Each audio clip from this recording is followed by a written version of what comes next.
warahmatullahi wabarakatuh. Perkenalkan, nama saya Sifa Talita Jakia dari Program Studi Pendidikan Bahasa dan Sastra Indonesia semester 1. Matkul Keterampilan Menyimak, dosen pengampu Ibu Dewi Ratnaningsih, MPD. Di sini saya akan menjelaskan tentang kendala dalam menyimak. Yang pertama, keengganan ikut terlibat. Maksudnya adalah ketika ada seorang sedang menjelaskan sesuatu, lalu kita sebagai penyimak itu merasa malas akan apa yang sedang dijelaskan atau dibahas.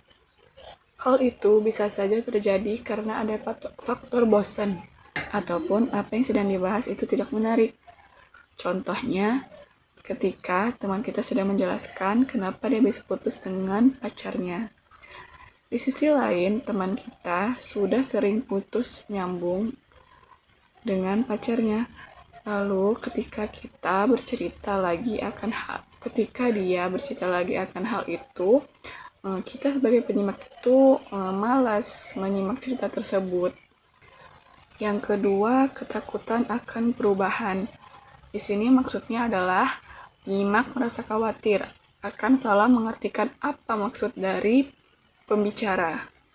Contohnya, ketika teman sedang menceritakan hal yang gembira, lalu kita sebagai penyimak salah mengartikan apa yang sudah diceritakan oleh teman kita. Lalu akhirnya suasana pun menjadi berubah. Yang ketiga, keinginan menghindari pertanyaan. Maksudnya adalah ketika ada seseorang bercerita, lalu kita sebagai penyimak itu mendengarkan atau menyimak apa yang disampaikan oleh orang tersebut, akan tetapi kita sebagai penyimak itu tidak ikut campur terhadap masalah yang dialami oleh orang tersebut, karena takut hal tersebut akan menimbulkan perdebatan atau konflik. Contohnya, ketika teman menceritakan tentang masalah keluarga yang dialaminya, lalu kita sebagai penyimak hanya mendengarkan tanpa memberikan saran, karena takut hal tersebut tidak dapat diterima olehnya.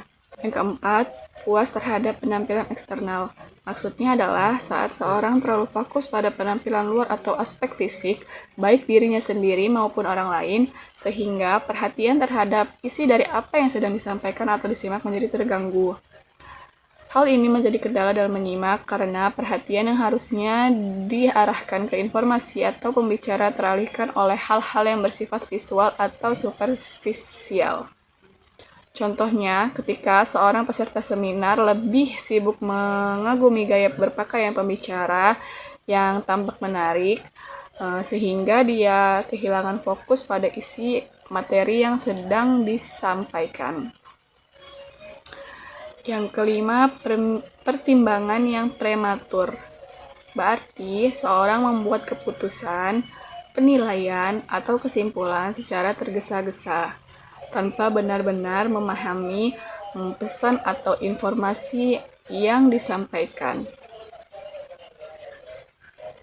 Ini sering terjadi ketika pendengar tidak memberi cukup waktu untuk mencerna atau menganalisis informasi sebelum merespon. Akibatnya, pemahaman yang keliru atau salah komunikasi dapat terjadi.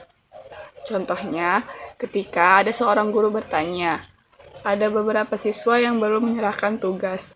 Lalu, siswa menjawab, "Kenapa selalu saya yang disalahkan, Bu?" Padahal, guru tidak menyebut nama atau menunjuk kepada siapapun. Yang keenam atau yang terakhir yaitu kebingungan semantik. Terjadi ketika seorang salah memahami atau tidak memahami maksud pembicara karena perbedaan pemahaman terhadap makna kata, istilah, atau frasa yang digunakan. Hal ini bisa disebabkan oleh kurangnya pengetahuan tentang istilah tertentu, penggunaan bahasa yang tidak jelas, atau perbedaan konteks antara pembicara dan pendengar. Contohnya, ketika seorang menyuruh untuk mengantarkan makanan pada sore hari. Lalu, orang itu menjawab, "Sore itu pukul berapa? Apakah jam 3 atau jam 6?" Kebingungan itu muncul karena perbedaan interpretasi waktu. Baiklah, itu saja yang bisa saya sampaikan tentang kendala menyimak. Saya akhiri. Wassalamualaikum warahmatullahi wabarakatuh.